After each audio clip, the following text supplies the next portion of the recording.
ها. أعوذ بالله من الشيطان الرجيم. بسم الله الرحمن الرحيم. منگا سبق نمبر 3 کی مخارج الحروف سیدا دا ویلو چې مخارج څه ته ویل شي، مخرج څه ته ویل شي، او حرف چې د کم دین راوزی هغه ته مخرج ویل شي، او ټول مخارج ولستی. صحیح شو. بیا مخرج نمبر 1 الف او یا مده د کم دین ادا کیږي، الف مده څه ته وی، وای مده څه ته وی، او یا مده څه ته وی. دا بیا 2 3 4 5 6 7 په قاف او په کاف کې موږ فرق کولو. سیدا په ضاد کې په لام او را او نون کې پرونه سبق زمونږ وو د ضاد او د لام او د را او د نون. سیدا نن سبق چې زمونږ کم دی هغه د مخرج نمبر 12. څه شی دی؟ مخرج نمبر 12.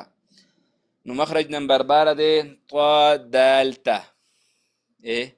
طا دال تا، طا دال تا، درې حرفونه دي. سیدا نو دا درې حرفونه د کم ځای نه ادا کیږي؟ مخې ته تاسو ته وایي چې طا دال تا د کم ځای نه ادا کیږي. سیدا نو وایي ادا کیږي د جبې د سر، د جبې د سنه د سر نه، د جبې د سر نه. په دې نقشه کې تاسو ګورئ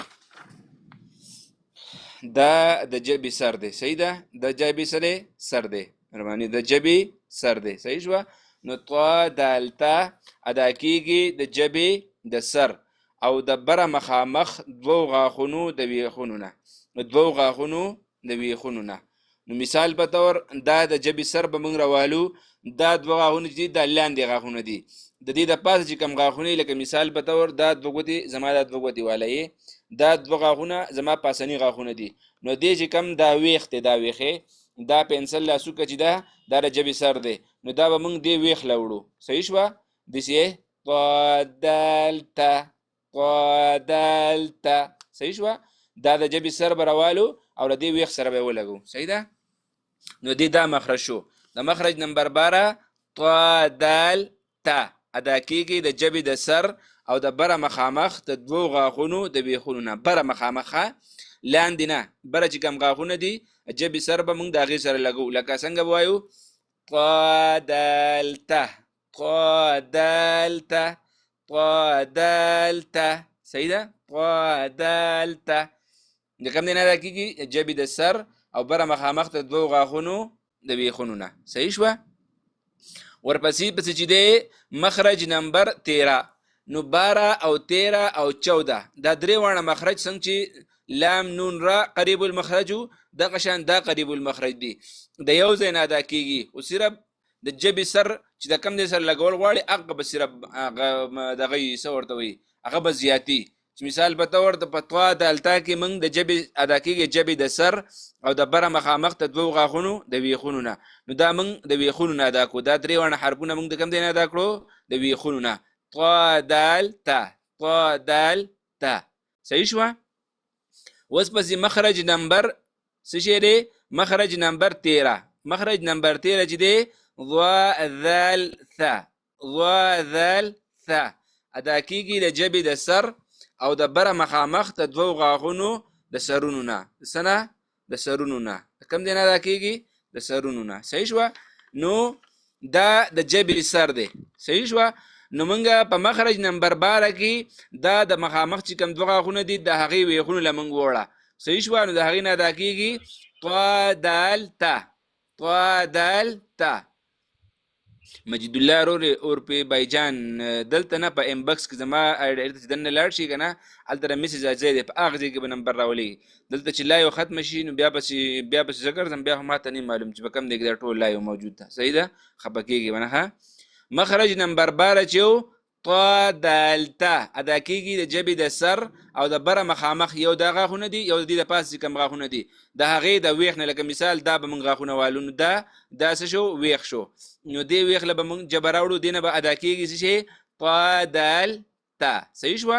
بیا ورپسې مخرج نمبر 13 شو ضا ذال ثا. د ټول نه لومبې دې درې واړو حرفونو ته نرم حرفونه وایي چې ته بیا داسې نه وایه چې ضا ذال سا د شپېلې اواز پکې راونوځي. نو څنګه به وایي ضا ذال ثا ادا کیږي د جبې د سر، د جبې سر دا دی، دا سره د جبې سر او د بره مخامخ د دوو غاښونو د سرونو نه. نو هغه به چې دی منګه غاښونو ویخله جبه وړه، نو دا به د غاښونو په سر باندې لکه مثال په طور دا پنسل چې دا جبه ده صحیح شوه، او دا دوه غاښونه زما را ګوتې، نو دا ګوتې په دې سر باندې داسې کېدي ضا ذال ث ضا ذال ث صحیح شوه ضا ذال ث صحیح شوه. نو مخرج نمبر 12 چې دی هغه به د بر غاښونو ویخله به جبه وړو، او مخرج نمبر 13 چې دی دا جبه به د غاښونو سر لوړو صحیح شوه. لکه مثال په طور د غاښونو سر نښه پکې نشته چې کوم دی غاښونه دي صحیح ده. لکه هذا صرف دغه کوي چې ذهن کې مکینی چې د جبې سر به د بره مخامخ چې کوم دوه غاښونه دي د هغې ویخله به موږ د جبې لکه دا دوه غاښونه شو، نو دا به طا دلته کې به دلته جبه راوړو صحیح شوه. بیا به معمولي دا غاښ داسې اوچتو دا جبه به ترې لاندې کوو، نو په دې باندې به جبه غاښونه کېدو، د دې نه به دا کوو ضا ذال ث ښه. اوس به وایي مخرج نمبر 14 صحیح ده. نو مخرج نمبر 14 چې هم دی نو دا هم قریب الذي مخرج دی، دا دواړه یو ځای دي صحیح ده. نو مخرج نمبر 14 وایي صاد ذا سین، نو په دې کې دا نرم حرفونه درې وړه ضا ذال ث، او دا مخرج نمبر 14 چې دی صاد ذا سین دا کلک حرفونه دي، شپېلې والا حرفونه سیټي والا حروف صحیح ده، شپېلې والا حرفونه دي کلک به وایي صاد ذا سین صاد ذا سین صحیح ده. نو د کوم دی نه ادا کېږي؟ ادا کېږي د جبې د سر او د لاندې باندې مخامخ د دوو غاښونو د شاګانو نه، د لاندې باندې مخامخ د دوو غاښونو د شاګانو نه. دا د جبې سر چې دی دا به مخامخ یو دا غاښ دی یو دا غاښ دی، یو د دې د پاسه غاښ دی یو د دې د پاسه غاښ دی، نو دا څلور غاښونه او بند کو د دې یو او کم چې دوه غاښونه نور دي، نو دې ځای له به جبه راوړو، د دې نه به څه ادا کېږي صاد ذا سین صاد ذا سین صحیح شوه. غاښونه او بندو او دا حرفونه به ادا کوو صحیح شوه. نو درې وړه قریب المخرج شو. لکه مثال مخرج نمبر 12 مخرج نمبر 13 او مخرج نمبر 14. نو 12 او 13 او 14 چې دي دا قریب المخرج به، لکه مثال دا نرم حرفونه دي او دا کلک حرفونه دي، دا شپېلې والا حرفونه دي دا شپېلې والا حرفونه دي او دا نرم حرفونه دي. لکه مثال ضا ذال ث صحیح شوه ضا ذال ث ضا ذال ث صحیح ده. او صاد ذا سین صاد ذا سین صاد ذا سین صحیح ده. ها مخکې بس یو یم که دا پوره دي درې وړه حرف مخرجونه وایه قاري صاحب دا یو شان صحیح ده ټیک ده. ها مخکې وایي مخرج نمبر 15 مخرج نمبر 15 نو 15 داسې لیکلی شي ګوره ورته امیک ته چا کولاو ضروري بنې کوي ها 15 کې دا اف پی والا پای لیکلی کېږي صحیح ده صحیح ده وایم درته. نو 15 به وایو صحیح شوه. او فا چې وایو نو فا کې به موږ بیا فرق کوو چې فا به څنګه ویل شي، نو پا او فا کې به فرق کوو صحیح ده. داسې به نه وایو چې مخرج نمبر 15 پا ادا کېږي پا به نه وایو، نو پا چې دواړه شونډې لکه مثال داسې یو دی شي نو دې نه پا ادا کېږي، درېو حرفونو والا پا پی والا پا د دې نه ادا کېږي صحیح شوه. نو موږ بس چل کوو موږ به اوس مخرج پیژنو چې مخرج نمبر 15 فا ادا کېږي د لاندې شونډې د خېټې د لاندې شونډې خېټه، دا د لاندې شونډې خېټه ده صحیح ده د لاندې شونډې د خېټې نه، او د بره مخامخ د دوو غاښونو کوم دی د لاندې شونډې د خېټې او د بره مخامخ د دوو غاښونو د سرونو نه، د دوو غاښونو د کم دی نه د سرونو نه صحیح شوه. نو لکه مثال دا شونډه ده نو په دې دلته چې کوم دوه غاښونه دي دا دوه غاښونه دي صحیح ده. نو دا دوه غاښونه به موږ راوالو په دې شونډه باندې به کېدو نرم، نو د دې نه به څه ادا کوو فا به ادا کوو صحیح شوه فا فا فا فا صحیح شوه. نو په پا کې دا کومه پا چې ته ما ولیکلی 15 او فا دا یوه فا، نو په دې کې څه فرق دی دا یوه فا چې دا د دواړو شونډو نه ادا کېږي، او دا یوه فا چې دا د لاندې شونډې د خېټې او بره مخامخ د دوو غاښونو سرونو نه ادا کېږي. نو په قرآن مجید کې دا پی والا پا نشته دی صحیح ده دا پی والا چې کومه پا دا نشته دی نو اف والا چې کومه فا ده دغه فا به استعمالو صحیح شوه دا د فا مخرج شو ها اوس به موږ وایو مخرج نمبر 16 با میم واو غیر مده با میم واو غیر مده صحیح شوه با میم واو غیر مده ادا کیږي د دوانو شونډونه ادا کیږي د دوانو شونډونه نو با او میم او واو درې وانه حرفونه د دوانو شونډونه ادا کیږي صحیح شوه نو بیا مخه تاسو ته وایي چې با د لمدې حصې نه د شونډې چې کومه لمده حصه ده د دوانو شونډو لمده حصه چې کومه ده هغه دا د ګوره وته دا شونډې تاسو ته په نظر راځي نو دا بارانۍ حصه ده دا د شونډو وچه حصه ده د دینه چې کومې دنه شونډې دي دغه شونډې دا څه ده دا لمده حصه ده صحیح ده نو لکه مثال په تور دا شونډې دي دا ګوتې دوانه ګوتې زما سری دا شونډې دي نو د دې چې کوم دا یو طرف ته دنه او دا طرف ته نو دا دوانه طرفونه چې دي دا لمده حصه ده صحیح ده نو دا دوانه شونډې به موږ دسې لګوي نو سکی با د لمدې حصې نه نو دوانه شونډې به لګو دینه به څه ادا کېږي با با با با با با صحیح شوه ها اوس وایي میم د وچې حصې نه میم چې کومه وچه حصه ده صحیح ده وچه حصه چې کومه ده لکه مثال په تور دا او دا دوانه شونډې به معمولی دسې به دننه کو دسې لکه مثال په تور دا ګوتې چې دي زما دا دوه ګوتې نو دا د شونډو بارانۍ حصه ده نو دا معمولی دسې دننه کوي دا دوانه شونډې به دننه کو نو دینه به څه ادا کېږي میم به دې ادا کېږي میم میم میم صحیح شوه نو با د لمدې حصې نه او میم د وچې حصې نه او واو د دوانو شونډو د ګول کېدو نه په واو کې به دوانه شونډې دي چې ګول کوې واو واو واو به نه وایو صحیح ده واو واو واو صحیح شوه نو دا درې حرفونه شو په دې یو مخرج کې مخرج نمبر 16 با میم واو غیر مده ادا کېږي د دوانو شونډو نه با د لمدې حصې نه او میم د وچې حصې نه او واو د دوانو شونډو د ګول کېدو نه نو اوس به تاسو ته موږ وایو چې واو غیر مده څه ته ویلی شي صحیح ده واو غیر مده څه ته ویلی شي په مخرج نمبر 7 کې تاسو خیال کړئ په مخرج نمبر 7 کې موږ ویلو صحیح ده الک راوچت کا مخرج نمبر 7 کې موږ ویلو جیم شین یا غیر مده نو غیر مده تاسو ته ما خو دلې و چې غیر مده څه ته ویلی شي نو یا غیر مده چې یا ساکنه وي مهد حرف باندې زبر وي هغه ته یا غیر مده ویلی شي صحیح شو نو دغه شانتي واو مده مونږ ویلو چې واو مده څه ته ویلی شي نو واو مده چې واو ساکنه او مهد حرف باندې پیش وي هغه ته بس ویلی شي واو مده وته ویلی شي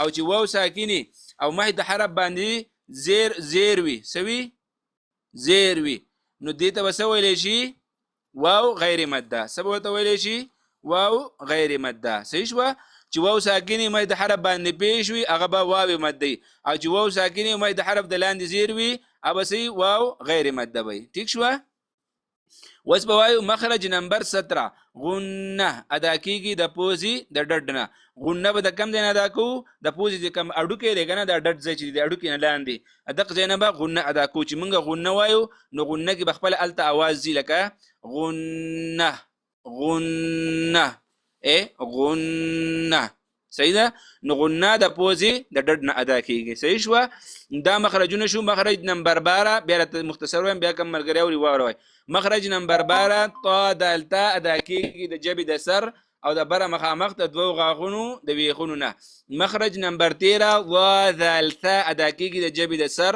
او د بره مخامخ د دوو غاغونو سرونو نه مخرج نمبر 14 صاد ذا سین ادا کیږي جبې د سر او د لاندې باندې مخامخ د دوو غاغونو شاګانو نه مخرج نمبر 15 فا ادا کیږي د لاندې شونډې د خېټې او د بره مخامخ دوو غاغونو سرونو نه مخرج نمبر 16 با میم واو غیر مده ادا کیږي دوانو شونډو نه با د لمدې حصې نه او میم د وچې حصې او واو د دوانو شونډو د ګول کېدو نه مخرج نمبر 17 غنه ادا کیږي د پوزي د ډډ نه صحیح شو نو چې د کم مرګري د دې باره کې سوالي هغه وکي او کني سبق اورول شي نو سبق واروي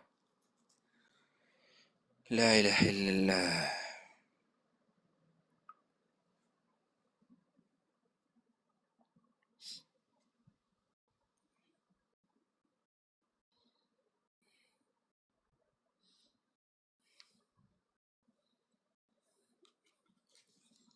زما आवाज نه درځي چاته؟ راځي راځي قاری صاحب زما आवाज صحیح دی دلته د باران وریږي نو ماشي نه زما نیټورک صحیح نه وي نو دلته هم باران وریږي، دلته خو داسې باران دی چې سم ساړه شو. ها ها وایه صحیح دی. بسم الله الرحمن الرحیم مخرج نمبر 12 طوا دال تا ادا کیږي د ژبې د سر او د بره مخامخ دوو غاښونو د ویښونو نه. او مخرج نمبر 13 ضوا ز سا ادا کیږي د ژبې د سر او د بره مخامخ دوو غاښونو د سرونو نه. مخرج نمبر 14 صاد ز سین ادا کیږي د ژبې د سر او د لاندې باندې مخامخ دوو غاښونو او شاګانو نه. مخرج نمبر 15 ف ادا کیږي د لاندې شونډې د خېټې او د بره مخامخ دوو غاښونو د سرونو نه. مخرج نمبر 16 با میم واو غیر مده ادا کیږي د دواړو شونډو با د لمبې حصې نه او میم د وچې او واو د دواړو شونډو د ګول لمدې کېدو حصې نه. صحیح دی. مخرج نمبر 17 غنه ادا کیږي د پوزې د ډډ نه. د ډډې نه، د ډډ نه. ډډ نه پیژنې؟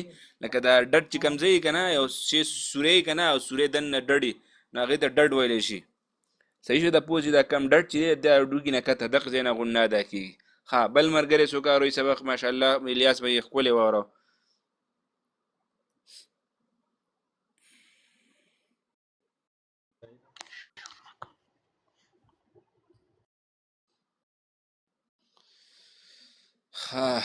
نه اوروئ؟